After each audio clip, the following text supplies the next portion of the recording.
ছোটবেলা দেখছি ওরা সব ছেলে আসতো এক বাড়িতে ঢুকতো, এই বসাইতো সব বেড়ে, একটু একটু করে দিত, খায়া যা, নষ্ট না হোক, ঠিক না? আর এখন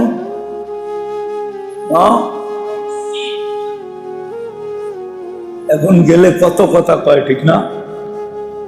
রাগ হয়ে গেলে না, রাগ হয়েন না, রোগ এগুলা, রোগ, জিন্দেগির রোগ, যার কারণে আমাদের জীবনটাকেও এখন রোগে আক্রান্ত করে ফেলছে।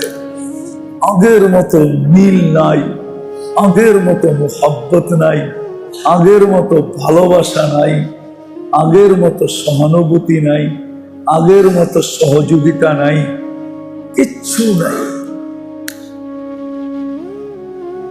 শুধু নিজেরটাই দোজক হয়ে গেছি আমরা। খাইম খাহাল মিন মাসিদ, দোজক বলে বলবে আরো চাই, আরো চাই, আরো চাই। ওর পেট আর কি দিয়া পড়বে? শেষমেশ বলে আল্লাহ কুদরতি পাওয়ার উপরে রেখা দিবে, রেখা দিতে দেরি, ও চিৎকার দিতে দেরি করবে না, কাত কাত কাত, আল্লাহ বেড়ে গেছে। আর না, আমাদের দশা মাটি আমাকে পেট ভরবে।